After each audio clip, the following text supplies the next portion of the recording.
Bientôt, notre monde aura changé.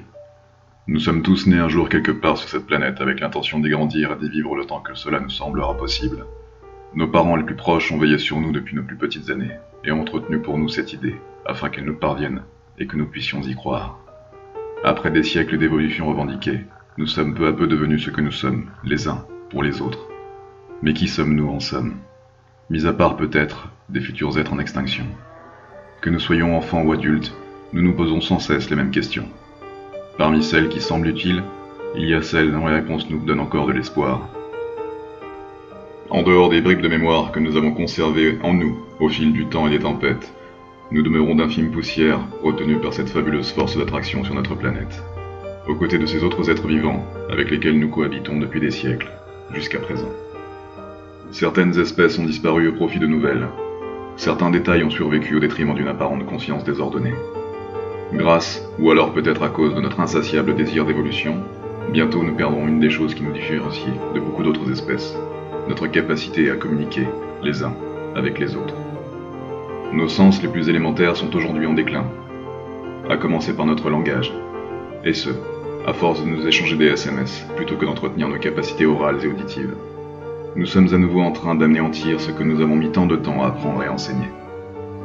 Nous parcourons le monde afin de nous rassurer à travers l'instruction que nous offrons aux différents peuples de notre histoire, cette éducation sociale et sociétale qui nous est chère et qui nous formate. Nous courons chaque jour de quêtes en quêtes dont nous n'avons nulle utilité. Nous courons après une création que nous souhaitons authentifier, ce bonheur que nous cherchons en vain sans jamais pouvoir l'atteindre, parce qu'il n'est rien. Rien de plus qu'un moyen de se sentir vivant ou libre. Peu importe les questions, qui nous sommes et d'où nous venons, nous avons tous une utilité, quelle qu'elle soit sur cette terre. Nous servons tous d'engrenage à notre monde pour qu'il puisse continuer de fonctionner. Reste à savoir si le sens dans lequel nous l'articulons est juste. Nous nous entraidons et nous nous nuisons. C'est ainsi que l'homme semble rester en vie avec ses artifices les plus futiles. La mécanique est désormais élaborée sur la base d'un système monétaire, pervers et insidieux. Nous nous sommes donné le pouvoir de vendre et d'acheter. Pas seulement les objets et matières premières. Nous nous sommes quelquefois perdus à acheter nos âmes. Depuis nos premiers jours, nous apprenons à vivre. Depuis notre premier travail, nous travaillons sans cesse. Et ce, pour continuer d'exister dans un monde que nous ne savons pas réellement apprécier. Pour en fin de compte nous regarder mourir avec le tendre souvenir d'avoir été vivants un jour et d'avoir accompli ce que nous avons appelé la vie. Tout comme nos parents l'ont fait avant de nous quitter. Mais alors pourquoi nous entêter à vivre nos vies tout en ayant cette pleine conscience que nous allons, en fin de compte, tous mourir au bout de ce précieux parcours? Que cherchons-nous à accomplir? Que cela risque-t-il de nous apporter, au plus profond de notre être, si nous mourons tous un jour? Que pourrions-nous savourer? Nous répétons et nous dupliquons sans cesse la vie de nos aînés, avec leurs maladresses, leurs incompréhensions, leurs drames et leurs complications. Nous dupliquons sans cesse les nombreuses facettes de cette hypocrisie que nous appelons l'humanité. Pouvons-nous réellement rester les humains que nous sommes? Sommes-nous ici pour changer les choses? Si l'humanité est si bonne, pourquoi sommes-nous ce que nous sommes? Sommes-nous des monstres? Ou bien des anges en perdition? Nous sommes tous dotés de cette étrange capacité. Nous pouvons nuire, comme faire du bien à ceux que nous aimons et avec qui nous partageons nos vies. Pourquoi faire confiance à notre monde, celui que nous avons justement créé? Confiance. Peut-on réellement faire confiance à ce procédé?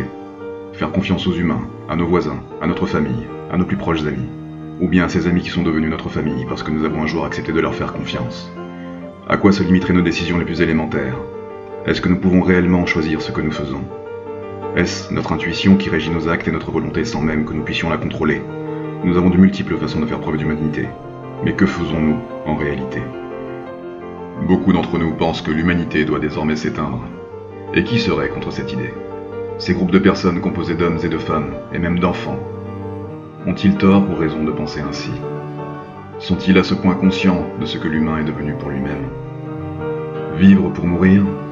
Telle est notre destinée? Peu de gens savent aujourd'hui pourquoi ils sont là. Beaucoup d'individus se considèrent en inadéquation avec notre monde et cherchent encore. Peut-être sont-ils ici pour changer les choses. Une fois que le destin nous a choisis, comme nous le pensions, sommes-nous libres de devenir qui nous sommes?